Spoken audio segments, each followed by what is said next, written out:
व्यंग पाठ में आज सुनिए आशीष दशोत्तर का व्यंग कवि का व्यथापत्र। कवि फिर अधर में था। घोषणा पत्र, संकल्प पत्र, विचार पत्र, दृष्टि पत्र, वादा पत्र में अपनी उपेक्षा से व्यथित कवि कभी व्यवस्था को तो कभी परिस्थिति को कोस रहा था। उसने क्या कुछ नहीं किया और बदले में उसे कुछ भी नहीं मिला। इतने सारे पत्रों में कहीं उसका जिक्र नहीं, कहीं उसकी बात नहीं, कहीं उसकी आवाज़ नहीं, कहीं उसके प्रति कोई संवेदना नहीं। जहाँ न पहुँचे रवि वहाँ पहुँचे कवि जैसी उक्ति पर अभिमान करने वाला कवि अब तक इन पत्रों तक नहीं पहुँच पाया था। यह उसके लिए असहनीय और पीड़ादायक था। वह अपनी उपेक्षा को लेकर नाराज भी था और उद्वेलित भी।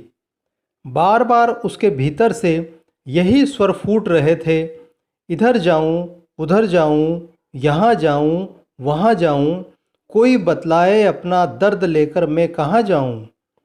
व्यथित कवि आश्चर्यचकित था कि थीम सॉन्ग वह लिखे और थीम में से ही वह गायब।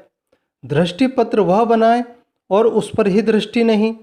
वचन पत्रों के लिए वह कलम घिसे और उसकी कलम की मजबूती के लिए कुछ नहीं।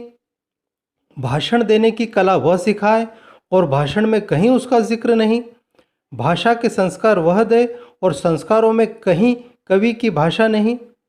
इसके लिए पेंशन, उसके लिए माफ़ी और कवि के लिए सिर्फ मुस्कुराहट की टॉफ़ी।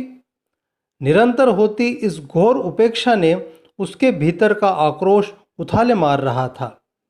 उसे दर्द था कि आज़ादी के 7 दशक बाद भी एक कवि को अपनी कवि गोष्ठी करने के लिए कभी मंदिर, कभी धर्मशाला, कभी बगीचे या कभी किसी सार्वजनिक स्थल की शरण लेनी पड़ती है।